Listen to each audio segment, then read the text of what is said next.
My first love, the girl I never chose. The rain started the day I saw her again. Not heavy rain, just enough to make the streets shine and the memories hurt. I was standing outside a small café in Accra when I noticed a woman across the road holding a yellow umbrella. She laughed at something her little daughter said, and for a second, the world slowed down. Because I knew that laugh. Alma, my first love, the girl I promised forever. The girl I lost because I was too afraid to fight for her. She didn't notice me at first. And honestly, part of me wanted it that way. It had been 8 years since we last spoke properly. 8 years since I watched her walk away while pretending it didn't destroy me. Back then, we were just teenagers with impossible dreams. I met Alma in secondary school. She was the kind of girl who made ordinary days feel important. She talked too much during class, laughed at her own jokes, and somehow believed I could become more than the quiet boy sitting at the back of the room. I wasn't rich. My family struggled constantly. Some nights we slept without electricity. Other students mocked my worn-out shoes, but Alma never did. One afternoon, she sat beside me under the mango tree near the football field and said, "One day, you'll leave this place and become somebody." Nobody had ever spoken to me like that before. And maybe that's when I fell in love with her. We became inseparable after that. Long walks after school, shared headphones, secret late-night phone calls when both of us were supposed to be asleep. She told me she wanted to become a nurse. I told her I wanted to make enough money so my mother would never suffer again. We were young enough to believe love alone could survive anything. But life doesn't test love when things are easy. It tests love when fear arrives. After school, things became harder for me. I couldn't continue my education immediately because there was no money. While Alma moved forward with her life, I stayed behind doing small jobs just to survive. And slowly, insecurity poisoned me. I started feeling embarrassed around her. She would call excitedly about school, new friends, new opportunities, while I stood in crowded trotro stations sweating under the sun trying to earn enough money for food.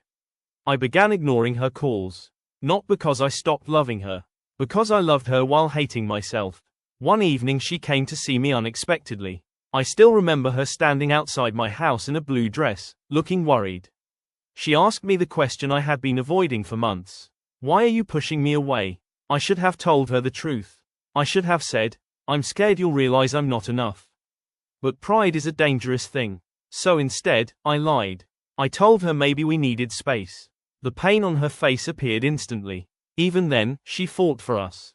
Alma cried and held my hand tightly. "We can survive this together." But I was too stubborn, too broken, too ashamed to let her love me while I was struggling. So I let go of her hand. That was the worst decision of my life. A few months later, I heard she had started seeing someone else. A man who was stable, educated, confident, everything I thought I wasn't. I acted like I didn't care. But that night I locked myself in my room and cried until morning. Years passed. Life improved eventually. I found work, built myself slowly, became the man I once dreamed of becoming. But success has a cruel side. Sometimes you achieve everything too late. Because the people you wanted to share it with are already gone. And now there she was again, standing across the street in the rain. Older, beautiful, happy, she finally looked up and saw me. For a moment, neither of us moved. Then she smiled softly, not the smile of someone still in love. The smile of someone who forgave you a long time ago. We talked for only a few minutes. She asked how life had been. I lied again and said, "Good." But inside, memories were tearing me apart. Before leaving, she introduced me to her daughter.